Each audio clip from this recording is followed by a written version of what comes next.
माँ की ममता अनमोल है। रात के 2 बज रहे थे। फ़ोन की रिंग बजती है। 26 साल का आनंद नींद से जाग बड़ा खुश होकर फ़ोन को रिसीव करता है। खुश इसीलिए होता है क्योंकि उसकी नई गर्लफ्रेंड बिना टाइम देखे कभी भी उसको फ़ोन कर देती है। फ़ोन की दूसरी तरफ से आवाज़ आती है, जन्मदिन मुबारक हो बेटा। आज मेरा बेटा पूरे 26 साल का हो गया है।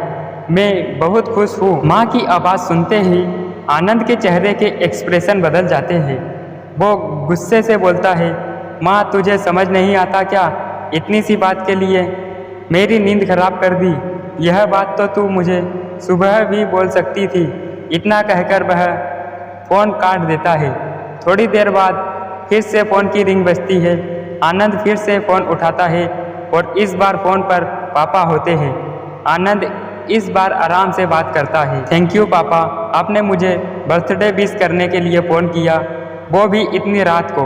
पापा कहते हैं, नहीं बेटा, मैंने तो तुम्हें मुबारकबाद देने के लिए नहीं बल्कि ये बताने के लिए फ़ोन किया है कि तुम्हारी माँ बिल्कुल पागल है। वो इतनी पागल है कि पिछले 1 महीने से मुझे हर दिन तेरा बर्थडे याद दिलाते आ रही है। वो इतनी पागल है कि तू हमसे सैकड़ों किलोमीटर दूर है, फिर भी उसने यहाँ पर खुद अपने हाथों से तेरे लिए केक बनाया। ऊपर से ये जिद कर बैठी है कि जब तक तुझे विश नहीं कर देती तब तक न खुद खाना खाएगी न मुझे खाना खाने देगी। आनंद सब ध्यान से सुन रहा था और उसे ये महसूस भी हो रहा था कि उसने अपनी माँ को फॉर ग्रांटेड ले लिया था। वो बोला, नहीं पापा, माँ बिल्कुल पागल नहीं है। पापा कहते हैं, नहीं बेटा, तू अपनी माँ के पागलपन को नहीं जानता है। मैं जानता हूँ, वह तो 26 साल पहले ही पागल हो गई जब डॉक्टर ने उसे कहा था या तो हम बच्चे को बचा सकते हैं या आपको।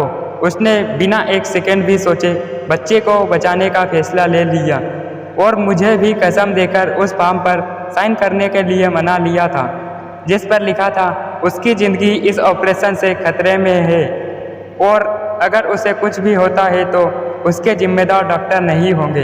अब तू ही बता, बिना तुझे देखे जो औरत तेरे लिए मरने को तैयार हो जाए उसे हम पागल नहीं कहेंगे तो क्या कहेंगे? इतना कहकर पापा ने भी फ़ोन रख दिया। आनंद ने भी अब यह महसूस किया था कि वह जो कर रहा था वो भूल नहीं, गुनाह था। हाँ, एक बार किसी इंसान को दुख दे दो तो कोई बात नहीं, लेकिन भगवान को दुख देना गुनाह ही होता है और माँ भगवान से कम नहीं होती। पश्चाताप के आंसू उसकी आंखों से बह निकले। सवेरा होते ही आनंद अपने घर की ओर रवाना हो गया, अपने माँ बाप से माफ़ी मांगने के लिए।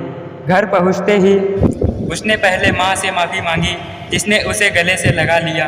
फिर वह अपने पापा से माफ़ी मांगने लगा। पापा ने कहा, कोई बात नहीं बेटा, जा तू वापस चला जा। तेरी माँ हमेशा कहती थी कि तू उसे बुढ़ापे में संभाल लेगा, लेकिन मैं उसे समझा दूंगा जैसे आज तक उसे संभालते आया हूँ, वैसे ही आगे भी मैं उसका ख्याल रखूँगा। उसे भी यह समझ लेना चाहिए, जो बेटा उसके एक फ़ोन करते से परेशान हो जाए वह उसे उम्र भर क्या संभाल लेगा। बाप की ऐसी कड़वी बातें सुन आनंद की आंखें बहने लगी। वो सर झुकाए अपने बाप के सामने चुपचाप खड़ा रहा। अपने बेटे को परेशान देख माँ आगे आती है और पापा को कहती है, जाने दीजिए, माफ़ कर दीजिए, हमारा ही बेटा है। माँ की ममता का मोल ना कोई लगा पाया है ना कोई लगा पाएगा। 9 महीने प्रसव की पीड़ा सहन करके हमें नई ज़िंदगी, नई दुनिया में लाने वाली माँ ही हमारी हर गलती को माफ़ कर सकती है। दोस्तों, माँ की ममता की यह कहानी मुझे अच्छी लगी, इसीलिए अपलोड कर रहा हूँ। अगर आपको यह कहानी अच्छी लगे तो आप भी अपने दोस्तों, परिवार को शेयर कर दीजिए और ऐसी ही कहानी सुनने के लिए हमारे चैनल को सब्सक्राइब कर लीजिए।